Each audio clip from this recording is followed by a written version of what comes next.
make this precious pilgrim costume for my little lady's Thanksgiving program. But first, always remember to share this so it will save to your profile and you can find it when you're looking for it again later. Raise your hand if your children are in a Thanksgiving program tomorrow. Raise your hand if they're going to be pilgrims. Raise your hand if you've made their costume. That's correct, I have not, but they were pilgrims last year and I thought I could salvage the old pilgrim costume until I pulled it out of the attic last night and it is stained with blue cupcake. Imagine that. So I was able to salvage their cute little pilgrim hats, but now we have to make a dress. But I'd already ordered the dresses and I thought if I can't salvage the costumes, I'll make it, and if I can salvage them, I'll send the dresses back. Here's our sweet little dress. Now what we're gonna do is add a big collar and we're gonna add an apron. Super easy, or that's what I think. We shall see. So I've got just some plain white cotton fabric that I'm gonna cut, and since y'all have shown me the easiest way ever to make a ruffle or to gather the apron, we're gonna make the apron a little bit long and a little bit wide. We're gonna gather it up. So y'all come along with me and let's make our precious pilgrim costume that we should have already made. And this message is for Miss Kim. If you're not Miss Kim, you don't have to listen. But Miss Kim is our teacher. She is our K4 teacher, and she's currently the one that is holding my life together.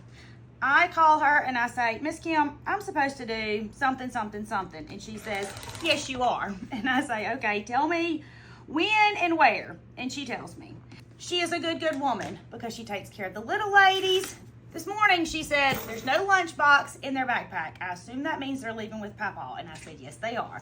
Because see, they have practice today. So Papa's going to their practice, of course, and he's going to take them home with him afterwards. All right, so I cut two.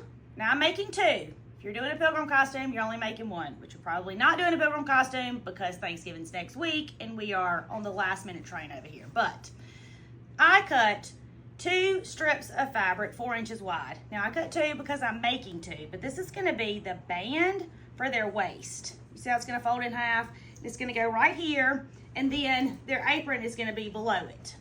And I'm gonna cut their apron about 14 inches. I may cut it shorter, but I'm thinking that's probably what I'm gonna like. I think last year's was close to 12 inches, and if I had good sense, I would have brought last year's costume. But that would have made too much sense, right? Now, I just cut the width of the fabric, 14 inches, and I'm just gonna cut it off at each end, and I'm gonna gather it up to the length that I need it for the front.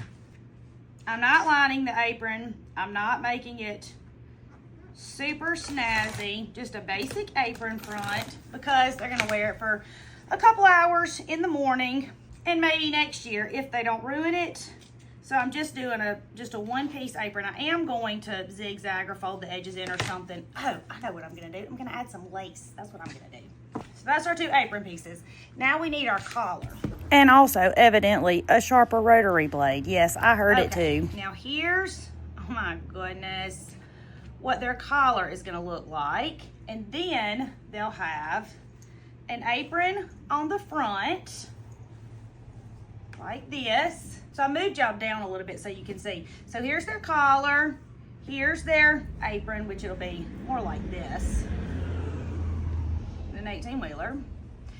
And here is their little hat. So stinking cute. Let's go sew it together. Okay, you can serge, zigzag, fold under, hem, any way you want to. These raw edges, I'm literally doing nothing to mine. It's a costume. I am going to lay this lace just like this, and I'm gonna sew this lace all the way around the front part of the collar and then back across the part that's gonna go on the dress. I'm just gonna lay it on there flat and sew it down. Now this is just some, I think this is crocheted lace that I got from Amazon, but it's really dainty and really sweet. Okay, so this is what one collar front looks like. I'm gonna do the other three exactly the same way. Because remember, I have to have 4. If you're making for one little girl, you just need 1. But obviously I'm making for 2. If you're making this for one little girl, you're gonna in fact need 2 collar pieces, not 1 like I just said. Now I'm just sewing this on with a straight stitch and white thread. I'm back stitching when I start and when I stop because my grandma said so. Y'all know she terrified me. She told me that if I did not back stitch, my stuff was gonna fall apart. So I'm back stitching at the beginning and at the end, always. Okay, now I'm gonna come to the front of the dress and find what I think is the center and put my collar, and I'm literally just stitching it on top of what's already there. Now this is just a dress I bought from Amazon because yes, I could make the dress, but not for $25. And if I bought a dress for $25, I could make it super fast, and I really wouldn't even mind that they only wear it one time. If I make them something from scratch, I want them to wear it a whole bunch of times. I'm sewing their collar pieces on exactly the same way. Straight stitch, white thread, back stitching when I start and when I stop. Now, I'm not changing my bobbin thread, so on the black inside of the dress, you can see the white thread. If you wanted to change your bobbin thread, you absolutely could. Okay, I have my apron pieces, and I'm just going to fold them in half, and I'm gonna curve off one side so that my apron has a pretty big curve in it, and that it's not straight all the way across. Now last year I sewed this apron to the dress, but this year our dresses have loops on the side where it came with a bow to tie. So I'm gonna make the apron separate so I can take it off of the dress. The first thing I'm gonna do is gather my apron up. And because y'all are geniuses, y'all have shown me how to zigzag over a piece of dental floss, and it's the easiest ever. I have some waxed dental floss, unflavored, but I'm sure you could wax your teeth with it just the same. And I'm just going to cut a piece. Y'all use fishing line, yarn, crochet thread. The first time I did this, I didn't have any dental floss, so I actually just zigzagged over a piece of thread, which worked fine too. So I'm going to put my machine on zigzag, and I'm gonna lengthen my zigzag stitch as long as I can, and I'm not gonna back stitch when I start. And I'm just gonna zigzag all the way down the top part of my apron, and then I'm gonna gather it up. The easiest thing ever. I have two of these to make, and I'm not quite sure how I'm going to instruct you to put them together. So I made this, and then I realized I probably should have put the lace on first. I made one to then see how I wanted to give you the instructions, and before we gather it, we're going to sew our lace on. So I've just got this eyelet lace that y'all know I love, and I'm sewing it around the raw edge. I'm not finishing the edge at all. If you want to, I want you to. Don't yell at me. It's a costume. They're going to wear it one time.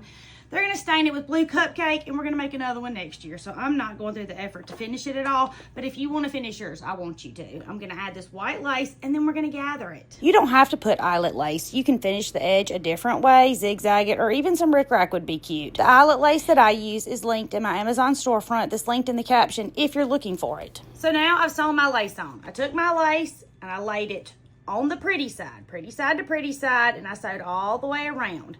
After I had sewn it around, then I turned it over and top stitched right around the edges so that the lace will point out. Otherwise, it doesn't really lay, not like I want it to lay. Now, we're going to do what we were gonna do a minute ago. We're going to gather our apron. Now watch this. Dun, dun, dun.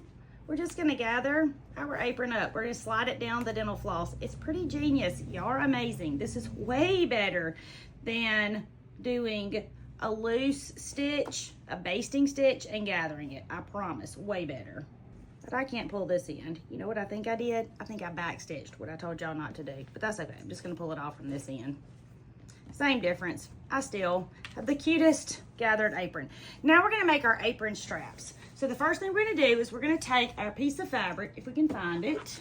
And my piece of fabric is the width of the fabric, so 44-ish inches. And I cut it 4 inches wide. I'm gonna cut off the selvage, and then I'm gonna fold it in half and iron it. Now, I'm going to come right here. So here is the center, and I know this is the center of mine because there's a crease, but you can go find the center of yours if you're not sure where it's at.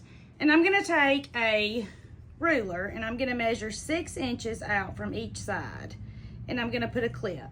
So I just put my ruler in the center, and I clipped it on either end of it, and then I'm gonna fold it pretty side to pretty side, and I'm gonna sew from either clip.